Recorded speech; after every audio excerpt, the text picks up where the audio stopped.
we were to tell you this 1969 luxury car cost more than $5,000, you'd probably believe it.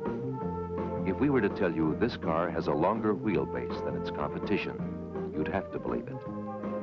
If we were to tell you this new model has a wider tread than any car in its class, you'd agree, because seeing is believing. If we were to tell you that the revolutionary interior design gives the spacious front seat the comfort and ease of home, you'd think it belonged in one of America's more expensive cars. But if we were to tell you that this is a 1969 LTD by Ford, you probably wouldn't believe it. Don't believe it until you see it at your Ford dealers, the place you've got to go to see what's going on.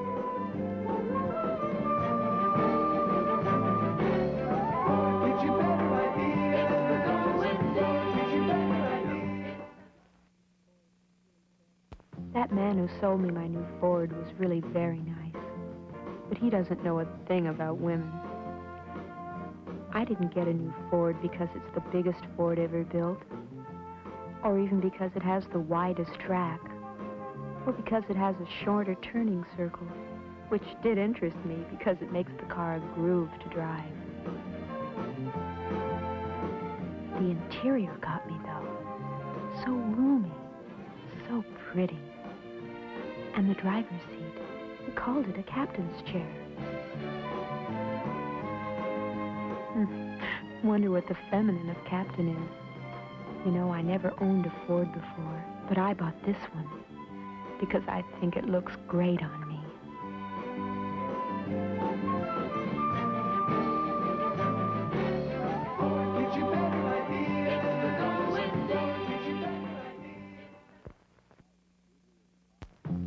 Think a truck can ride as smoothly as a car? Watch this.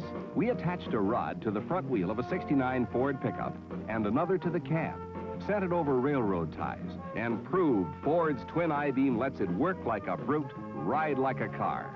A better idea from Ford. Here's another, the '69 Cobra, new king of the road, powered by a 428 Cobra Jet V8. The better idea? High performance at the lowest possible price in Ford's Performance Corner. The Cobra. It eats birds for breakfast.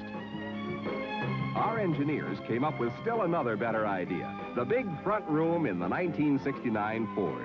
An entirely new kind of interior with more room for passengers and all the controls right in front of the driver.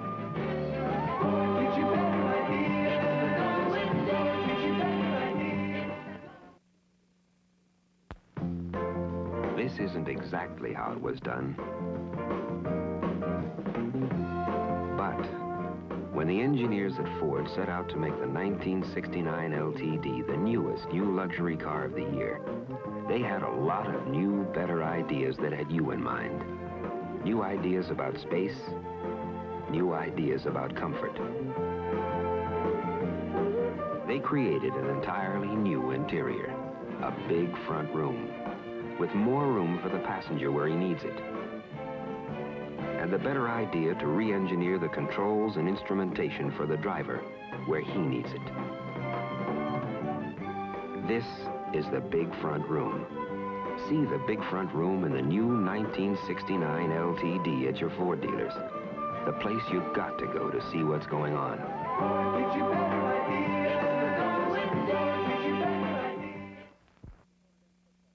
I'm Ara Parseghian, head coach of Notre Dame football. This is the famous Golden Dome, one of the many landmarks of Notre Dame where I live and work. You know, success in football is based on performance, and that's why Ford has asked me to give you my impressions of the performance of the 1969 Ford XL. Its wider stance gives this big, tough beauty tremendous stability, and V8 engines, like this 429, deliver what you want when you want it. Inside the XL, you get the feeling you're really in charge of something special, but with all the quiet of a loser's dressing room. To me, it has the forward lean kind of styling, as exciting as a fullback running for daylight.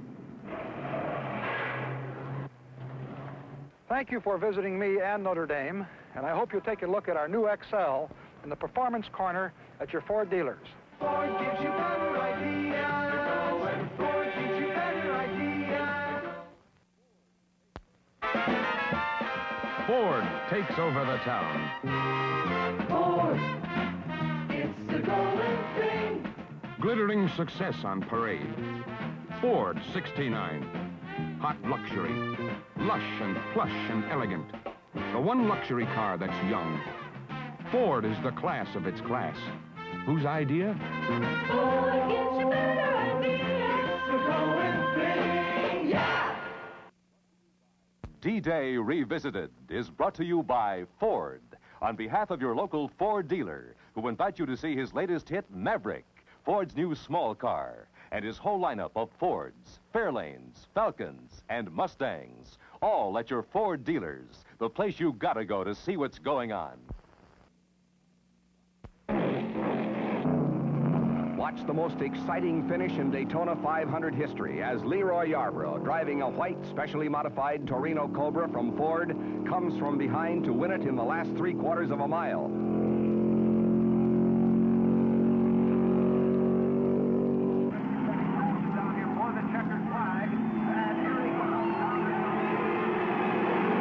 Let's watch it again. Yarborough catches and passes Glotzback on the straightaway. Opens daylight on the high bank and shuts the door to take the checkered flag. Asked about the Torino Cobra he won in, Yarborough said, Well, right now I just can't say enough about the way the car handled today. This Ford engine is just fabulous. It was amazing for me that an engine could endure so much punishment and still go 500 miles like this. They just got a better idea. Here at Riverside International Raceway are a couple of guys who are used to a winning performance. Era Parsegian, head coach of Notre Dame football, and Richard Petty, winner of the '69 Riverside 500. Ira, what do you think of my new Torino Cobra? I'll tell you, Richard, it looks great. It really does. How'd you like to take a couple of laps? Boy, that's not my game. But I'll tell you this, it's sure good to see you on the Ford racing team. Well, I've been trying to lick them. I just decided I'd join. I understand Torino had quite a record last year. They sure did. They won the championship in NASCAR, USAC, and ARCA. That's why I switched to Ford. Well, I gotta tell you, your Torino sure is something special. It's the same engineering your Ford XL's got. Well, in that case, I'll take a couple of laps in my quiet-performing Ford. See you, buddy. No matter what road you run on, Ford has a corner on performance.